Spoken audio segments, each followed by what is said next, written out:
हाँ जी, सभी बच्चे ध्यान से समझेंगे बेटा।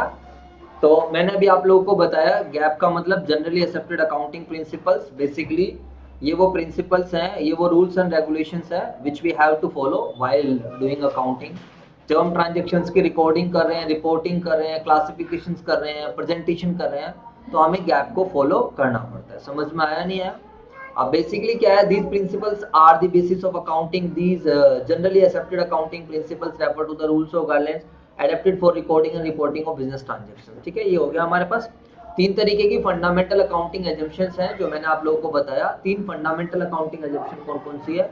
CAG। व्हाट इज CAG बताइए? कंसिस्टेंसी एजम्पशन, एक्रूवल एजम्पशन और गोइंग कंसर्न। कंसिस्टेंसी एजम्पशन कहते हैं कोई पॉलिसी अगर आपने एक बार फॉलो कर लिया, उस पॉलिसी को ईयर आफ्टर ईयर फॉलो करते रहिए, सो दैट जो रिजल्ट निकले वो रिजल्ट कंपेरेबल रहे, रिजल्ट अंडरस्टैंडेबल रहे, रिजल्ट का एक बेस रहे।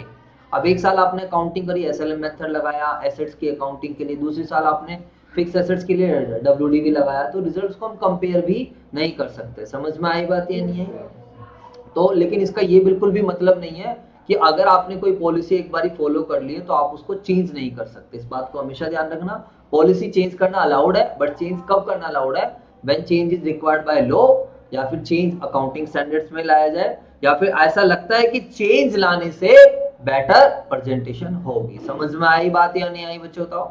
तो according to this assumption accounting practices once selected and adapted should be applied consistently year after year।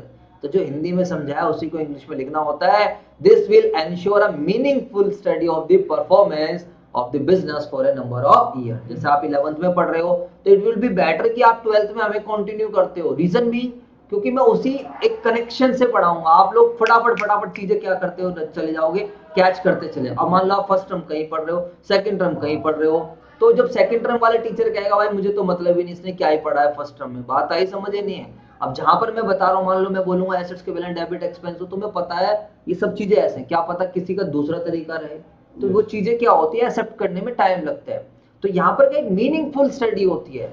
जब आपने पिछले साल भी SLM मेथड लगाया, इस साल भी SLM मेथड लगाया, ये क्लोजिंग स्टॉक को पिछले साल भी आपने कॉस्ट पे वैल्यूएशन करा, अब भी कॉस्ट पे, तो एक मीनिंगफुल स्टडी होती है of performance of the for the business for a number of year. समझ में आई या नहीं आई?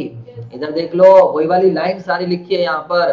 Consistency assumption doesn't mean that a particular practice once adopted cannot be changed। इसका ये मतलब नहीं है कि एक बार जो तुमने फॉलो कर लिया आप उसे जिंदगी में चेंज नहीं करोगे, ऐसा नहीं है। The one requirement is that when a change is desirable, जब कभी भी चेंज लेकर आना हो, it should be fully disclose in the financial statement along with its effect. आप जब कभी भी चेंज लेकर आते हैं तो चेंज के टाइम हम क्या करते हैं, क्यों ला रहे हैं change, why there is a change, what are the reasons of change and what are the effects of change. Change लाने से P&L पे क्या फर्क पड़ा, समझ आया नहीं आया? जवाब दो। और ये है, ये तो चलो उन्होंने बोला चेंज का इफेक्ट, बट ये है कि चेंज हम कब लाते हैं, चेंज तब लेकर आते हैं जब change is required by law, या फिर चेंज अकाउंटिंग स्टैंडर्ड से लाया जाए, या फिर चेंज क्या है बताओ मेरे दोस्तों, बेटर प्रेजेंटेशन। ये अकाउंटिंग स्टैंडर्ड 1 की मैंने बातें बताई। देखो ये लिखा भी हुआ है, सारी बात लिखी हुई है। Any accounting practice may be change if the law और अकाउंटिंग स्टैंडर्ड रिक्वायर्स, अगर लॉ कह रहा है या अकाउंटिंग स्टैंडर्ड्स कह रहा है, और to make the financial more meaningful and transparent. समझ में आई बात ये नहीं? अभी देखो मैंने ट्राई करा आज ही आपके सामने, मैंने पहले ब्लैक स्क्रीन लगाने के ट्राई करा, मुझे लगा इससे एक बेटर प्रेजेंटेशन होगी। जवाब दो यार। मुझे लगा कि शायद उन्होंने 2 in 1 का ऑप्शन दे रखा होगा, तो मैंने ट्राई किया, बट बेटर प्रेजेंटेशन नहीं थी। तो क्या होता है, अगर चेंज से लग रहा है आपको बेटर प्रेजेंटेशन है तो बिल्कुल लेकर आओ। और ये ध्यान रखना, लास्ट टाइम इसके बाद मैं कभी कोई चीज रिवीजन नहीं कराऊंगा। आप भी सुन लो बेटा, आप भी और सारे बच्चे 11th वाले, आप भी। समझ आ गया नहीं आ गया? डाउट्स आप जहां मर्जी से जिस मर्जी चैप्टर से पूछो, वो तुम्हारी हेडेक है। सुबह आना है, सुबह भी यहाँ पर आ सकते हो, मैं हूँ या नहीं हूँ, कोई ना कोई पर्सन यहाँ पर मिल जाएगा, बैठ के पढ़ के आप जा सकते हो। समझ आ गया नहीं आ गया?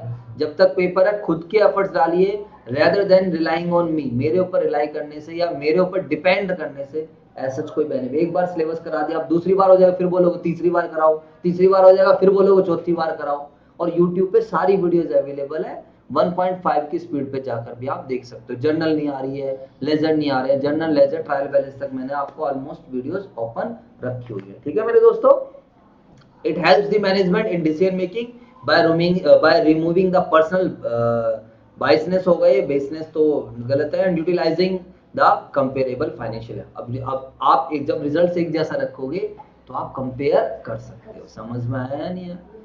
और पर्सनल बाइसनेस भी नहीं रहेगी। पर्सनल बाइसनेस का मतलब ठीक है यार, आप चेंज ला रहे तो there must be a reason, change का कुछ रीजन। ऐसा नहीं है पिछले साल मन करा एसएलएम लगा दिया फिर हम ठीक है। एक्रूअल एजम्पशन भी समझाया मैंने आप लोगों को। एक्रूअल एजम्पशन क्या कहती है सर, कि सर रिवेन्यू कब रिकॉग्नाइज होंगे बुक्स में, when it has been earn. Revenue कब रिकॉग्नाइज होंगे, जब रिवेन्यू कमा लिया गया। और एक्सपेंसेस कब बुक होंगे, when it has been incurred. It settlement से कोई मतलब नहीं है। और मैंने 4 महीने बिल्डिंग यूज करी लेकिन रेंट नहीं पे करा, तो भी आपको क्या करना पड़ेगा, बुक करना पड़ेगा। समझ में आई बात या नहीं? जल्दी बोलो। Accrual concepts applies both to revenue and expenses. As per this assumption, all revenue and cost are recognized when they are earned or incurred, and not when the settlement takes place. It is immaterial whether the cash is received or paid at the time of transaction or later. आज आपने पैसे दिए, इससे भी मतलब नहीं है। आप बाद में पैसे दे रहे हो, इससे भी कोई मतलब नहीं है। मतलब ये कि ट्रांजैक्शन किस पीरियड के, आप उसी पीरियड में देखो। और अब आप लोगों ने फाइनल अकाउंट बनाना सीखा है, तो आप लोग कैसे कनेक्ट कर सकते हो। फाइनल अकाउंट में आप एक्रूड इनकम को ऐड कर रहे हो, आउटस्टैंडिंग एक्सपेंस को ऐड कर रहे हो। क्यों ऐड कर रहे हो? क्योंकि वो है तो इसी पीरियड के। पे नहीं करा तो क्या होगा, मिला नहीं तो क्या हो गया, जवाब दो। वहीं आप क्या कर रहे हो, जो बैलेंस, जब आप प्रीपेड एक्सपेंसेस, अनएक्सपायर्ड एक्सपेंसेस, उसको क्या कर रहे हो, माइनस कर रहे हो। क्यों माइनस कर रहे हो? क्योंकि वो साल के है ही नहीं, हमें इस साल का एक्सपेंस चाहिए बैलेंस शीट की एसेट साइड। समझ में आई बात या नहीं? For it is immaterial whether the cash is received or paid at the time of transaction or later date. Example, if a credit sale for rupees 15,000 is made on 15 फरवरी, ये same TS Grewal में भी example given है। 15 फरवरी को आपने credit sale करी है, then the revenue earn to be recorded on 15 February. तो चाहे उधार सामान क्यों ना बेचा हो, रेवेन्यू 15 फरवरी को ही रिकॉर्ड कर देंगे, and not the date of cash realise. उस डेट पर नहीं होगा जिस दिन आपको क्या मिल रहा है, पैसा मिल रहा है। अरे जवाब दो यार। समझ में आई बात या नहीं आई? फटाफट बताओ। जी सर, बिल्कुल क्लियर है जी बातें सारे बच्चे।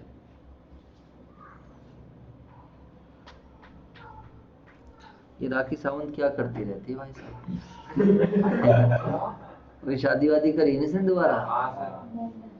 हाँ, और अब क्या अभी न्यूज आई, Rakhi Sawant share pics of bruises after braces, जो भी कुछ बोलते हैं इसको, आफ्टर एक्यूजिंग हस्बैंड एडिल जो भी नाम इसका, डोमेस्टिक वायलेंस। बताओ, अब डोमेस्टिक वायलेंस हो गया इसके ऊपर 1-2 दिन में ही। पता नहीं क्या ड्रामा चलता रहता है इनका। चलो, in case of expense, if at the end of the year 2 months salary is due, वही वाले सारे एग्जांपल है, 2 months salary is due but not paid, then the expenses of salary, बातें नहीं, then the expense of salary, ये वाली सारी बातें लिखिए। बोलो हाँ या ना? तो पेपर में बना बना कर लिखते हैं ना, एग्जांपल्स भी आप डाल देना। कोई आपसे पूछता है एक्रूअल बेसिस, तो जो मैं आपको समझा रहा हूँ उसी तरीके से चीज़ों को एक्सप्लेन कर देना। ऐसा नहीं है कि हम अपनी भाषा में बता रहे हैं तो गलत है, ऐसा कुछ नहीं होता। समझ में आई बात? और सेम टू सेम जिंदगी में कोई भी ना याद कर पाया है और ना याद कोई कर सकता है। Earning of revenue and expenses can be accurately match to a particular accounting period. ठीक है मेरे बच्चों? तो 3 फंडामेंटल अकाउंटिंग एजम्पशंस हैं। कौन कौन सी हैं? गोइंग कंसर्न और कंसिस्टेंसी और मजा आया या नहीं आया? जल्दी बताओ। मजा आ गया सर, 8 मिनट में आपने ये सब कराया, दिल खुश हो गया सर, मजा आ गया।